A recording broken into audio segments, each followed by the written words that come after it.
আসসালামু আলাইকুম। দশম শ্রেণীর সুপ্রিয় শিক্ষার্থীবৃন্দ, তোমাদেরকে আজকে রসায়ন বিষয়ের অনলাইন ক্লাসে সুস্বাগতম। আমরা রসায়নের যে ক্লাস প্রতিনিয়ত করে থাকি তারই আলোকে আমরা পূর্ববর্তী ক্লাসের পরবর্তী অংশ, পূর্ববর্তী ক্লাসে যেমন আমরা পড়েছিলাম কি চতুর্থ অনুশীলনী পর্যায় সারণী, সেই অনুশীলনীটা আমাদের সম্পূর্ণরূপে শেষ হয়েছে। তারই আলোকে আমরা কি করব, সেই অনুশীলনীটি শেষ করার পর আমরা নতুন অধ্যায় পড়া শুরু করব। নতুন অধ্যায়টা হচ্ছে আমাদের অষ্টম অধ্যায়, রসায়ন ও শক্তি। এই অধ্যায়ে আমাদের ঠিক একই রকম জ্ঞানমূলক অনুধাবন, প্রয়োগ, উচ্চতর দক্ষতা, 4 ধরনের প্রশ্ন আমাদের পড়তে হবে। এখান থেকে আমাদের অবজেক্টিভ আসবে। আমরা যেমন বলেছিলাম যে চতুর্থ অনুশীলনী আমাদের সৃজনশীল প্রশ্নের জন্য অত্যন্ত গুরুত্বপূর্ণ, অষ্টম অধ্যায়টিও আমাদের সৃজনশীল প্রশ্নের জন্য সমানভাবে গুরুত্বপূর্ণ। এই অধ্যায় থেকে প্রতি বছরই আমাদের দেখা যায় যে সকল বোর্ডে সাধারণত প্রশ্ন এসে থাকে। আশা করি তোমাদের জন্য আমাদের সরকার থেকে যে নির্দেশনা এসেছে যে সামনে আমাদের সংক্ষিপ্ত সিলেবাস, আশা করছি সেই সংক্ষিপ্ত সিলেবাসের ভিতরেও তোমাদের এই অধ্যায়টি অন্তর্ভুক্ত থাকবে এবং এখান থেকে তোমাদের সৃজনশীল প্রশ্ন আসবে। আসলে আমরা একটা অধ্যায় যখন ক্লাস 9 পড়েছি, এখন নতুন করে আমরা 10 পড়তেছি। শুধু সৃজনশীল প্রশ্নের জন্য প্রস্তুতি নিলেই চলবে না, আমাদের কিন্তু বহু নির্বাচনের প্রস্তুতিও নিতে হবে। তোমাদের এখানে যেটি বলার, আমি এই কথা বলার উদ্দেশ্য আছে, তোমাদেরকে অবশ্যই যখন আমরা অধ্যায়টি পড়বো, তোমরা অবশ্যই তোমাদের বই, খাতা, কলম, তোমাদের হাইলাইটার, মার্কার এগুলো তোমরা তোমাদের কাছে রাখবে। কারণ বই পড়ার সময় আমরা যখন এখান থেকে পড়িয়ে দেবো, তৎক্ষণাৎ তোমরা কি করবো, তোমাদের ওইখান থেকে গুরুত্বপূর্ণ টপিকসগুলো দাগিয়ে দিতে হবে। দাগালে আমাদের একসঙ্গে দুটি কাজ হবে। সেটি হচ্ছে কি, আমাদের সৃজনশীল প্রশ্নের জ্ঞানমূলক খুব ভালো মতো শেষ হবে। আশা করি এখান থেকে তোমার অনুধাবন প্রশ্নটাও শেষ হয়ে যাবে যদি আমি বইটি দাগাই। বইয়ের গুরুত্বপূর্ণ টপিকস দাগালে জ্ঞানমূলক তো হবেই, কখনো কখনো অনুধাবনের ক্ষেত্রে আমাদের এটি কাজে লাগে, অনুধাবনটি আমাদের হয়ে যায়। এর সঙ্গে আরেকটি বিষয় আমাদের শেষ হবে, সেটা হচ্ছে আমাদের গুরুত্বপূর্ণ একটি টপিক, সেটা হচ্ছে নির্বাচনী, বহু নির্বাচনী যে আমাদের একটা 25 মার্কের যে পরীক্ষাটা থাকে, সেটি আমাদের শেষ হবে। এটি আমাদের আলাদা করে নতুন করে আর পড়তে হবে না। সেই জন্য তোমাদেরকে প্রতি ক্লাসেই বলি যে তোমরা অবশ্যই তোমাদের বই, খাতা নিয়ে তারপরে ক্লাসটি দেখা শুরু করবে। এতে তোমাদের কি, তোমাদের দুটি কাজই হবে, দুটি তোমাদের জন্য উপকার আসবে। অন্যান্য ক্লাসের মতো এবারও তোমাদেরকে বলি, তোমরা অবশ্যই তোমাদের বিশেষ করে হাইলাইটার, বই, এই দুটি বিষয় তোমরা সঙ্গে নিয়ে বসো, প্রয়োজনে খাতা কলমটিও সঙ্গে রাখো। আমরা বোর্ডে যে টপিকসগুলো লিখবো, অনেক সময় আমাদের সেই টপিকস কিছু কিছু অংশ আমাদের কি থাকে না, বইয়ে অন্তর্ভুক্ত থাকে না। যেমন আমাদের আছে কোনো কোনো উদাহরণ আমরা পড়ার জন্য ব্যবহার করি, বই আমাদের শুধুমাত্র বর্ণনা করা আছে, কিন্তু সেটি আমাদের কি ব্যাখ্যা করা নাই বা উদাহরণ হিসেবে দেওয়া নাই, বা কোনো একটি নতুন উদাহরণ আমাদের বোর্ডে আমরা নতুন করে দিয়ে থাকি, কিন্তু তোমাদের বইয়ে সেটি নাই। তোমরা সেটি কি করবা, খাতায় অথবা বইয়ের সাদা অংশ ফাঁকা জায়গাতে তুমি লিখে রাখবা। এই জন্য বলে তোমরা খাতা, কলম, বই, হাইলাইটার এগুলো সঙ্গে নিয়ে বসো। বসলে আমাদের এখান থেকে গুরুত্বপূর্ণ টপিকসগুলো তোমাদের পড়া হয়ে যাবে। ইতিপূর্বে তোমরা যারা ক্লাসগুলি দেখেছো তাদেরকে ক্লাসের তোমাদের মানে ক্লাসে শুরু করার আগে তোমাদেরকে ধন্যবাদ জানাই যে তোমরা যারা নিয়মিত ক্লাসগুলি দেখো, তোমরা অবশ্যই উপকৃত হইতেছ। সেই উপকারটা হয়তো এখন বোঝা যাচ্ছে, অথবা পরবর্তীতে আমরা সেটা বুঝতে পারবো। আর যারা ক্লাস দেখতেছে না অথবা এর প্রতি অবহেলা দেখাচ্ছে, তারা অবশ্যই ক্ষতিগ্রস্ত হইতেছে। সেই ক্ষতিগ্রস্তর ফলাফলটাও ঠিক আমরা পরবর্তীতে বুঝতে পারবো। যদি ক্ষতিটা আমরা পুষিয়ে নিতে চাই, অবশ্যই আমাদেরকে পূর্বের ক্লাসগুলো দেখে নিতে হবে। এখন থেকে ক্লাস দেখা শুরু করব, নতুন নতুন যে ক্লাসগুলো আসবে, এই ক্ষতি আমাদেরকে পুষিয়ে নিতে হবে। যারা বুদ্ধিমান, আমি আশা করবো তারা কেউই ক্ষতি হোক এটা চাবে না, এবং তারা সকলে মঙ্গলের জন্য ক্লাসগুলি দেখবে। তো এসব আমাদের পড়ায় প্রবেশ করি। আমাদের পড়ার বিষয়টি থাকবে যেহেতু অধ্যায়ের নাম আছে রসায়নের শক্তি, আমরা এই বিষয়ে পড়ব যে প্রথমে আছে রাসায়নিক শক্তি। এই সঙ্গে অধ্যায়ের শুরুতে আমরা চিন্তা করি রসায়নের সঙ্গে শক্তির সম্পর্কটি কি। আমরা কিন্তু সপ্তম অধ্যায়ে পড়েছি তাপ শক্তির সাথে রসায়নের সম্পর্ক আছে, যেমন রাসায়নিক বিক্রিয়ার ফলে তাপের সৃষ্টি হয় বা কোনো একটি রাসায়নিক বিক্রিয়া স্বাভাবিকভাবে সংঘটিত হইতেছে না, তখন আমরা তাপ প্রয়োগ করি বা চাপ প্রয়োগ করি। তার মানে কি আমরা বিভিন্নভাবে বিক্রিয়াটিকে ঘটানোর চেষ্টা করি বাইরে থেকে তাপ চাপ এগুলো প্রয়োগ করার মাধ্যমে। আবার কখনো কখনো আমরা কি করি, আমরা দেখা যাচ্ছে যে কোনো শব্দ সৃষ্টির মাধ্যমে রাসায়নিক বিক্রিয়া ঘটাই, এরকম আমরা করে থাকি। তার মানে এগুলো হচ্ছে সব রাসায়নিক বিক্রিয়া ঘটানোর জন্য আমরা হয় শক্তিকে প্রয়োগ করি অথবা শক্তি আমরা রাসায়নিক বিক্রিয়ার মাধ্যম থেকে পেয়ে থাকি। আমরা খুব ভালো কিছু উদাহরণ পাবো, যেমন দেখো আমরা দেখতে পাই যে আমরা গাড়িতে পেট্রোল ডিজেল এগুলো ব্যবহার করি গাড়ির ইঞ্জিনের জন্য, কিন্তু আমরা যে পেট্রোল ডিজেল বা তেল আমরা ব্যবহার করছি এটির মাঝে কি হয়, নিশ্চয়ই এখানে আমাদের কোনো শক্তি হয়, যে শক্তির কারণে ইঞ্জিনটা চলে এবং গাড়ি আমাদের চলতে থাকে।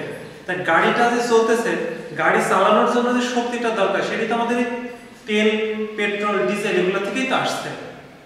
এগুলো থেকে যখন আমাদের শক্তিটা আসবে, তাহলে ওইখানকার শক্তিটা আসবে কোথা থেকে? নিশ্চয়ই তাহলে কি ছিল, আমাদের তেলের ভিতরে শক্তিটা ছিল। তার মানে আমরা যে জ্বালানি ব্যবহার করি সেখানে আমাদের এক ধরনের শক্তি সঞ্চিত আছে, ওই শক্তিটাই অন্য রূপে রূপান্তরিত হয়ে আমাদের সেটি গাড়ি চালানোর কাজে ব্যবহৃত হইল। আবার কি আমরা অনেক সময় দেখা যায় যে ব্যাটারি, আমাদের অনেকের কি আমরা সাধারণত মোবাইল চালাই, টর্চ লাইট জ্বালাই, এগুলোর জন্য কি হয়, আমাদের ব্যাটারি ব্যবহার করা হয়। এই ব্যাটারিগুলো আমাদের কি, নিশ্চয়ই ওখানে শক্তি আছে, সেই ব্যাটারির ভিতরে যে সঞ্চিত শক্তিটা আছে ওই শক্তিটা আমাদের আলোক শক্তি হিসেবে আমাদের ব্যবহৃত হচ্ছে, বা সেই ব্যাটারির শক্তিটাকে আমাদের বিদ্যুৎ শক্তিতে রূপান্তরিত হয়, বিদ্যুৎ শক্তি থেকে আমাদের পরবর্তীতে আলোক শক্তি রূপান্তরিত হয়। আবার আমরা যখন জ্বালানি মানে রান্না করার জন্য আমরা যে জ্বালানি ব্যবহার করি বা কাঠ পোড়াই, গ্যাস প্রাকৃতিক গ্যাস জ্বালাই, আমরা যারা বাসা বাড়িতে গ্যাস ব্যবহার করি, আমি গ্যাস জ্বালাই বা কাঠ বা লাকড়ি দিয়ে আমি রান্না বাড়া করি, যেটা দিয়ে করি না কেন আমাদের সেখান থেকেও শক্তি উৎপন্ন হয়। সেই শক্তিটা কি শক্তি, ওই যে জ্বালানি শক্তিটা আমাদের কি তাপ শক্তিতে রূপান্তরিত হয়। তাপ শক্তিতে রূপান্তরিত এটা বুঝি কিভাবে, ওই আগুন যদি আমরা জ্বালাই দেখা যাচ্ছে আমাদের আগুনের উপরে যে হাঁড়ি পাতিলটা রাখা আছে সেটি গরম হয়, উত্তপ্ত হয়, তার মানে সেটা তাপ শক্তি উৎপন্ন হয়েছে। ওই তাপ শক্তি এই যে আমাদের পাত্রটি ওই তাপ শক্তি শোষণ করেছে, শোষণ করে নিজে উত্তপ্ত হয়েছে। এটি আছে আমরা বুঝতে পারি যে আমাদের এখানে তাপ শক্তির রূপান্তর ঘটলো। এই যে আমাদের এখানকার ঘটনা। আবার কি হয়, আমরা দেখবো যে বিদ্যুৎ তৈরি করার জন্য আমরা কি করি, পারমাণবিক শক্তি ব্যবহার করি। তো পরমাণুর ভিতরে আমাদের যে শক্তিগুলো আছে সেই শক্তিটাকে আমাদের বিদ্যুৎ শক্তিতে রূপান্তর করতেছি। আমাদের মানে বর্তমানে বিশ্বের বিভিন্ন দেশে এই পারমাণবিক শক্তি থেকে বিদ্যুৎ শক্তি রূপান্তরের জন্য ব্যবস্থা করা হয়েছে। আমাদের বাংলাদেশেও আছে পারমাণবিক শক্তি থেকে বিদ্যুৎ শক্তি রূপান্তরের ব্যবস্থা। যাই হোক, আমাদের এগুলো আছে কি যে একটি রাসায়নিক পদার্থের মাঝে সঞ্চিত শক্তি আমরা আমাদের বিভিন্ন শক্তিতে রূপান্তর করে থাকি। এগুলাই আমরা কখনো এটা আমরা বুঝতে পারি, কখনো বুঝি না।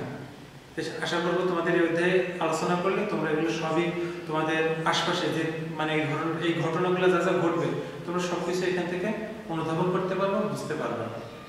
দেখি আমাদের এখানে শক্তি, রাসায়নিক শক্তি প্রথমে আছে রাসায়নিক শক্তির উৎস। রাসায়নিক শক্তিটা উৎস মানে কি, কোথায় এটা আমরা পাবো? রাসায়নিক শক্তি পাওয়া যাবে রাসায়নিক পদার্থের মাঝে।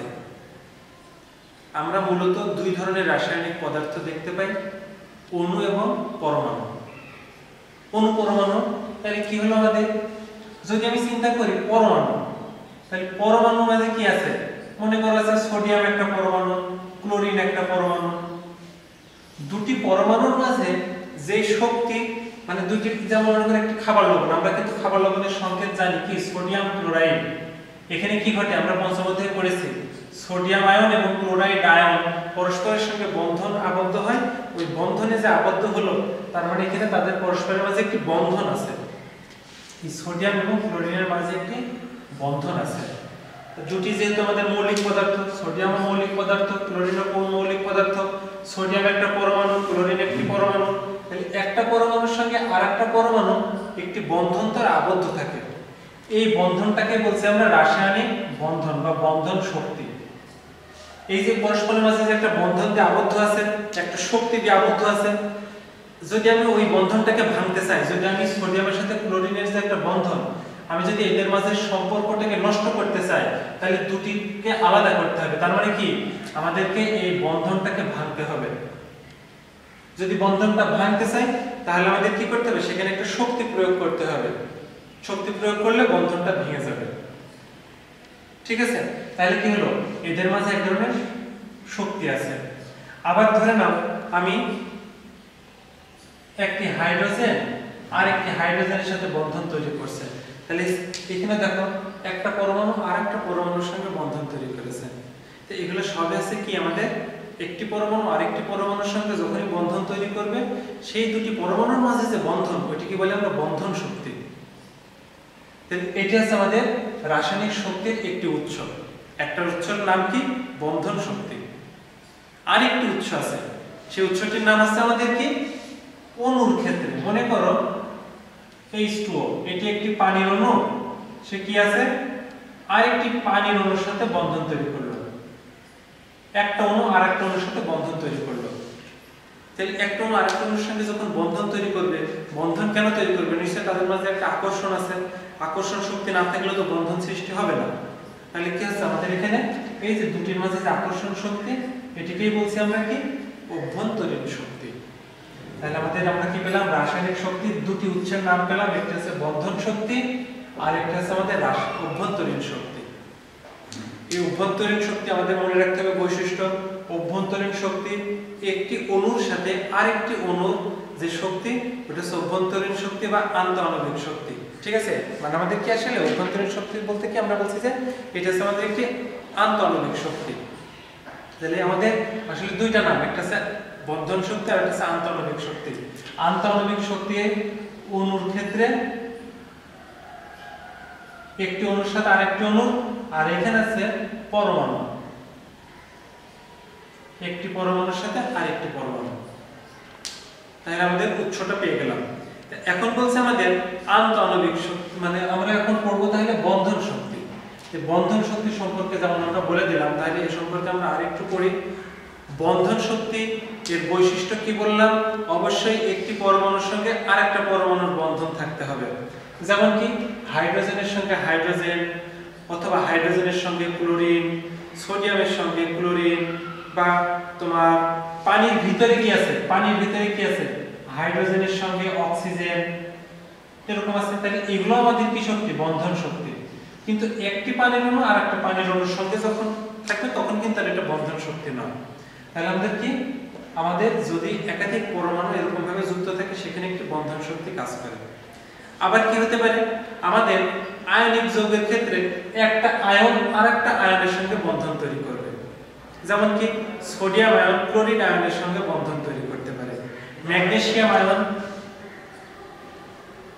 Mg2+ অক্সাইড আয়নের সঙ্গে বন্ধন তৈরি করতে পারে। তাহলে কি আছে, আমরা বলছি যে একটি পরমাণু পরমাণুর সঙ্গে বন্ধন তৈরি করতে পারে, একটা আয়ন আর একটা আয়নের সঙ্গে বন্ধন তৈরি করতে পারে। আবার কি হতে পারে, আমাদের দেখা যায় যে একটি ধাতব বন্ধন, ধাতব বন্ধন মানে কি এক টুকরো ধাতু, মনে করে এক টুকরো লোহা, এখানে আমাদের আয়রনের অনেকগুলো আমাদের এরকম ভাবে পরমাণু আছে। একটি ধাতব পরমাণু আরেকটি ধাতব পরমাণুর সঙ্গে যে বন্ধন দ্বারা যুক্ত সেটি আমাদের কি বন্ধন, ধাতব বন্ধন। এটিও আমাদের এক ধরনের বন্ধন শক্তি।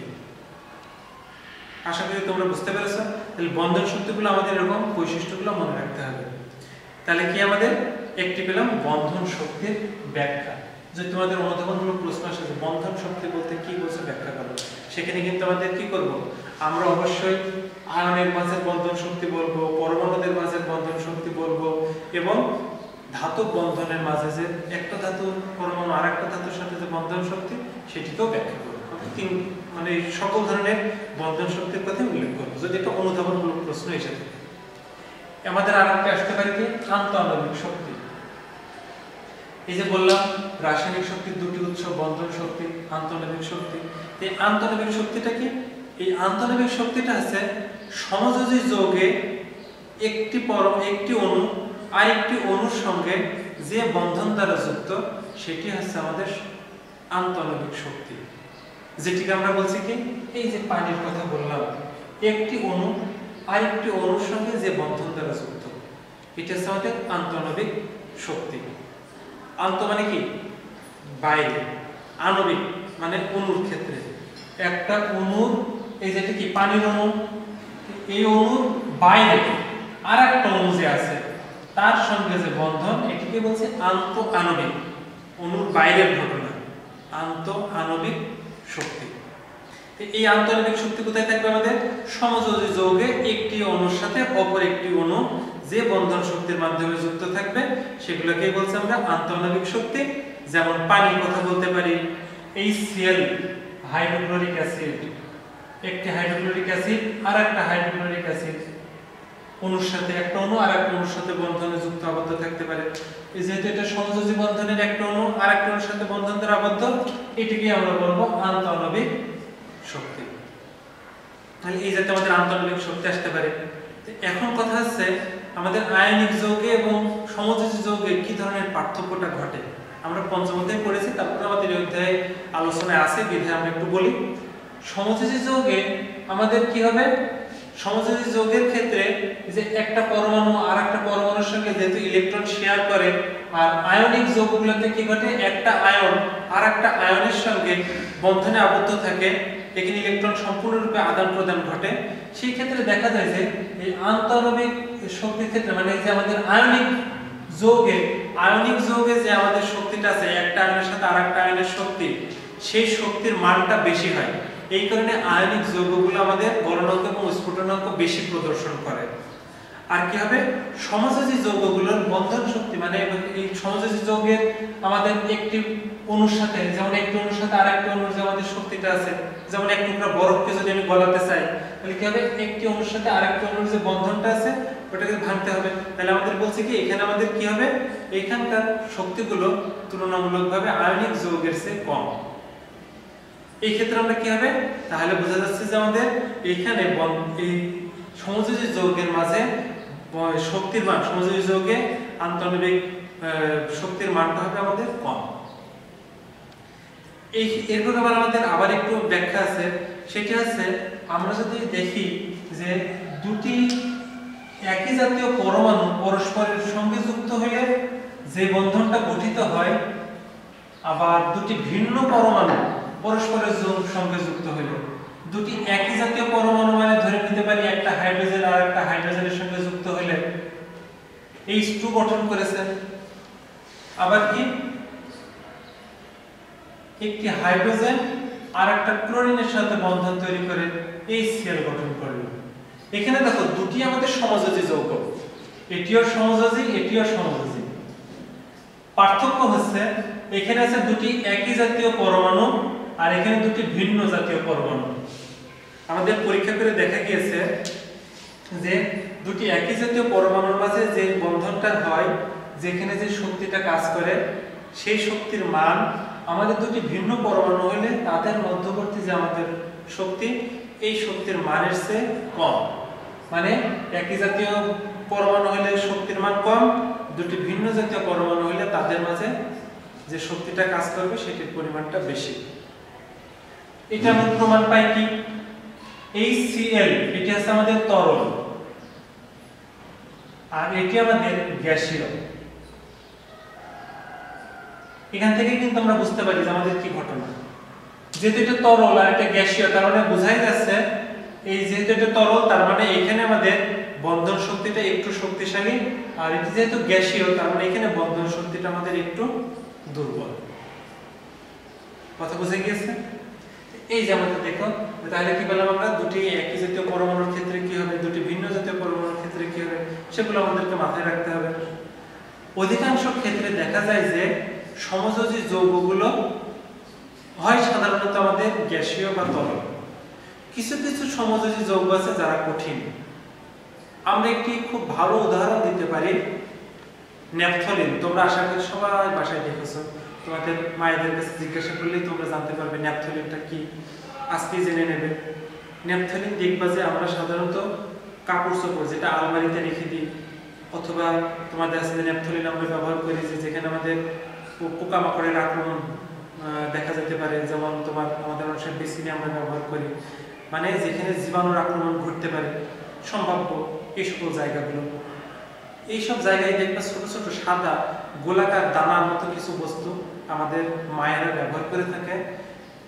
সেখানে কি হয়, ওই নেপথলিন, ওই যে আমাদের সাদা যে গোলাকার বস্তু, ওটিকেই আমরা বলি নেপথলিন। ওটা হচ্ছে আমাদের রাসায়নিক ভাষায়, মানে বিজ্ঞানের ভাষায় ওটাকে বলি আমরা নেপথলিন। ওই নেপথলিন একটি সমযোজী যৌগ, কিন্তু কঠিন। আমাদের উদাহরণটা মনে রাখতে হবে যে অধিকাংশ সমযোজী যৌগই তরল বা গ্যাসীয়, কিছু কিছু আছে আমাদের ব্যতিক্রম যেটা কঠিন, তার ভিতরে অন্যতম হচ্ছে ন্যাপথলিন, সচরাচর আমরা যেগুলো দেখে থাকি। এরপর আমাদের বলছে রাসায়নিক বিক্রিয়ায় শক্তির রূপান্তর। রাসায়নিক বিক্রিয়ায় আমাদের শক্তির বিভিন্ন প্রকার রূপান্তর ঘটে। প্রথমে যখন আমরা ব্যাখ্যা করলাম তখন যে দেখলাম যে আমরা বলছি যে কি, আমাদের বাসা বাড়িতে যে আমরা গ্যাস ব্যবহার করি চুলায় রান্না করার জন্য, সেখানে কি ছিল, ওটা আমাদের গ্যাস ছিল। গ্যাস মানে কি, ওটা আমাদের প্রাকৃতিক গ্যাস। এটির নাম তোমরা পরবর্তীতে জানবে অন্য অধ্যায়ে, অথবা তোমাদের এখানেও কিছুটা জানার আছে, অনেকেই জানো, আশা করি তোমরা সবাই জানো। এই প্রাকৃতিক গ্যাসটি হচ্ছে আমাদের মিথেন। এই মিথেন হচ্ছে একটি রাসায়নিক পদার্থ। তার মানে কি আছে, এখানে আমাদের কার্বন আছে, হাইড্রোজেন আছে। এখানে দেখো কি আছে, বিভিন্ন প্রকার রাসায়নিক বন্ধন আছে না।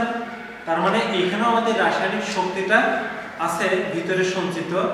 যখনই আমরা এটাকে কোনো জায়গায় ব্যবহার করছি, মনে করি এটাকে আমি, এই গ্যাসটাকে আমি পোড়াইলাম বা আগুনে অক্সিজেনের সঙ্গে দহন করলাম। আমরা যে চুলায় যে রান্না বাড়া করি, এটা কি হয়, গ্যাসকে আমি অক্সিজেনের সঙ্গে পোড়াই। এই পোড়ানোটার ফলে আমাদের কি হয়, এখানে বন্ধন থেকে এই যে রাসায়নিক পদার্থের মাঝে যে বন্ধনটা আছে, ওই বন্ধনগুলো ভেঙে আমাদের কিছু শক্তি দিয়ে থাকে সে, অথবা বন্ধন, নতুন নতুন বন্ধন তৈরি হয় এবং পুরাতন বন্ধন ভেঙে যায়। সেইখান থেকে আমরা কি পাই, কিছুটা শক্তি পেয়ে থাকি। ওই শক্তিটা কি হলো, তাপ শক্তিতে রূপান্তরিত হলো। মানে বন্ধনের থেকে বা রাসায়নিক পদার্থ থেকে যে শক্তিটা পেলাম, সেটা আমাদের তাপ শক্তিতে রূপান্তরিত হলো। ওই তাপ শক্তি থেকে আমরা কি পাচ্ছি, আমাদের রান্না বাড়াগুলো করে থাকি। অথবা কি হবে, আমরা মনে করো তাপ শক্তি, আমরা যে বলছি যে আমাদের বিদ্যুৎ তৈরি করা হয়, রাসায়নিক শক্তি থেকে বিদ্যুৎ শক্তিতে রূপান্তর করা হয়।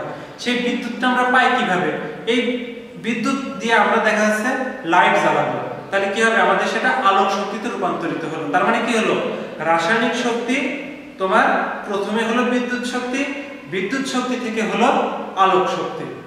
এখন ওই আলোটার কারণে দেখবো অনেক সময় কি হয়, বাল্ব, আমরা যে আলোটা পাই, বাল্ব দেখবো অনেক সময় গরম হয়। তার মানে কি হলো, সেইখান থেকে আমাদের তাপ শক্তিও রূপান্তরিত হলো। একটা শক্তি থেকে আরেকটা শক্তিতে এইভাবে আমাদের রূপান্তর ঘটে। তাহলে রাসায়নিক শক্তি থেকে এরকম বিভিন্ন প্রকার আমরা রূপান্তর ঘটাতে পারি।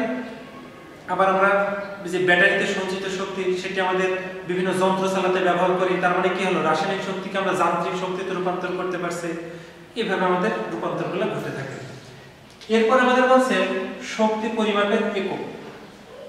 শক্তি পরিমাপ করার জন্য আমরা প্রত্যেকটা বস্তুর পরিমাপের জন্য তো আমাদের একক লাগে। তাপমাত্রা পরিমাপ করার জন্য একক লাগে, যেমন আমরা বলি সেলসিয়াস, ডিগ্রি সেলসিয়াস বা কেলভিন, ফারেনহাইট, এরকম বিভিন্ন একক লাগে। দৈর্ঘ্য পরিমাপ করি, সেখানেও আমাদের বিভিন্ন একক লাগে। আমরা মিটার বলি, কিলোমিটার, বেশি দূরত্ব হলে বলি কিলোমিটার, তাই তো। আবার ছোট হলে বলি কি সেন্টিমিটার, মিলিমিটার। মানে মিটার মানে আমরা এগুলো ব্যবহার করে থাকি দৈর্ঘ্য পরিমাপ। ভর পরিমাপের জন্য ব্যবহার করি। তারপরে আমাদের প্রত্যেকটা পরিমাপের জন্য একটা নির্দিষ্ট একক লাগে। আমাদের শক্তির পরিমাপের যে এককটা ব্যবহার করব আমরা এখানে আগে ব্যবহার করতাম ক্যালোরি। আমরা তাপ শক্তি বা তোমার এই শক্তি, যে আমাদের তাপের কথা এখানে যে বলছি, আমরা এখানে এই শক্তিটা পরিমাপ করার জন্য আমরা ব্যবহার করতাম ক্যালোরি। এই ক্যালোরিটা পরবর্তীতে পরিবর্তিত হয়ে এখন আমরা নতুন একটা একক ব্যবহার করি, যার নাম হচ্ছে জুল। এটা বলতে পারি যে আমরা কেন ক্যালোরিকে পরিবর্তন করলাম বা কেন আমাদের এটা চেঞ্জ হলো। আমাদের কিন্তু প্রতিটি পরিমাপের জন্য আমাদের বিভিন্ন ধরনের একক ব্যবহার করা হয়। আমরা যেমন আমাদের তো বিভিন্ন রকমের প্রচলন আছে, যেমন ব্রিটিশ পদ্ধতি একরকম, আন্তর্জাতিক পদ্ধতি একরকম। আমাদের এক এক সময় এক একটা মানে প্রচলন যেটা হয় সেটারই আমরা মেনে নিই।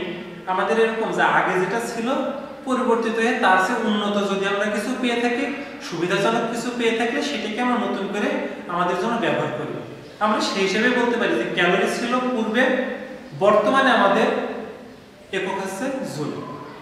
যেহেতু আমরা তাপটাকে বলছি এখানে আমরা শক্তি, তাহলে যে সকল প্রকার শক্তির একক কি জুল, আন্তর্জাতিক একক এটা। সেই হিসেবে আমরা তাপ যেহেতু এক প্রকার শক্তি, এটির এককও বলছি আমরা জুল। তাহলে ক্যালোরি কাকে বলে আর জুল কাকে বলে দুটি সংজ্ঞা আমাদেরকে শিখতে হবে। ক্যালোরি কাকে বলে, দেখো আমাদের এখানে শক্তি পরিমাপের যে একক পেলাম কি আমরা দুইটা। ক্যালোরি কাকে বলে আমাদের কিন্তু এটা জানতে হবে। ক্যালোরি হচ্ছে 1 গ্রাম যে কোনো পানি, মানে 1 গ্রাম পরিমাণ পানির তাপমাত্রা 1 ডিগ্রি সেলসিয়াস বৃদ্ধি করতে যে পরিমাণ তাপ শক্তি প্রয়োগ করতে হয় সেই পরিমাণ শক্তিকেই বা সেই পরিমাণ তাপ শক্তিকেই বলবো আমরা 1 ক্যালোরি। তাহলে 1 ক্যালোরি কাকে বলছি আমরা, 1 ক্যালোরি কি 1 গ্রাম ভরের পানির তাপমাত্রা কতটুকু বৃদ্ধি করব, 1 ডিগ্রি সেলসিয়াস।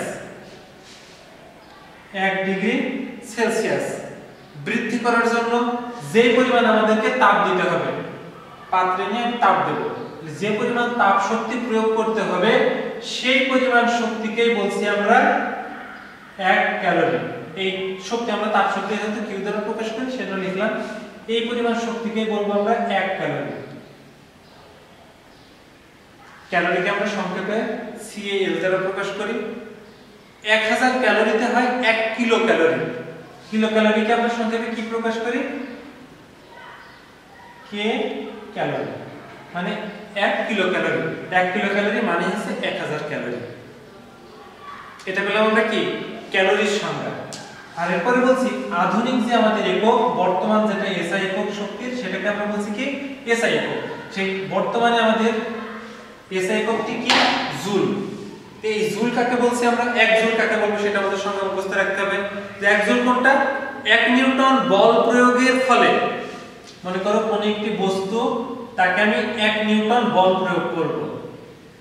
বল প্রয়োগের ফলে এই বস্তুটি বলের অভিমুখে যদি 1 মিটার সরণ ঘটায় তাহলে যে পরিমাণ কাজ সম্পাদিত হবে সেই পরিমাণ কাজকেই বলবো 1 জুল। কথা বুঝতে পেরেছো যে 1 নিউটন বল প্রয়োগের ফলে বলের অভিমুখে কোন বস্তুর 1 মিটার সরণ ঘটালে যে পরিমাণ কাজ সম্পাদিত হলো সেটিকেই বলছি আমরা 1 জুল। আশা করি তোমরা বুঝতে পেরেছো। তাহলে 1 জুল পেয়ে গেলাম। যদি আমাদের এখানে কিলো জুল বলেন তাহলে 1000 জুল সমান 1 কিলো জুল। আমাদের এই ক্যালোরি এবং জুলের ভিতরে পার্থক্য কি, 1 ক্যালোরি সমান 4.18 জুল। তার মানে কি আমাদের 1 ক্যালোরি সমান 4.18 জুল। তার মানে কি হচ্ছে আমাদের 4 জুল হয়ে আরো 0.18 জুল একসঙ্গে হলে 1 ক্যালোরি হয়।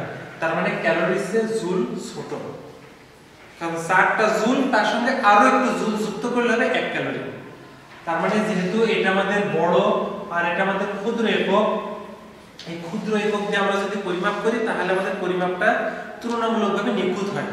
সেই কারণে আমরা বর্তমানে এই জুলটাকে শক্তির একক হিসেবে বেশি ব্যবহার করি এবং এটাই আমাদের আন্তর্জাতিক একক। তো যাই হোক শিক্ষার্থীরা, তোমরা ক্লাসটি আশা করি ভালো করে মনোযোগ সহকারে দেখবে এবং যারা এখন দেখতেছো তারাও মনোযোগ দিতেছো এবং বই থেকে ইম্পর্টেন্ট টপিকগুলো দাগিয়েছো।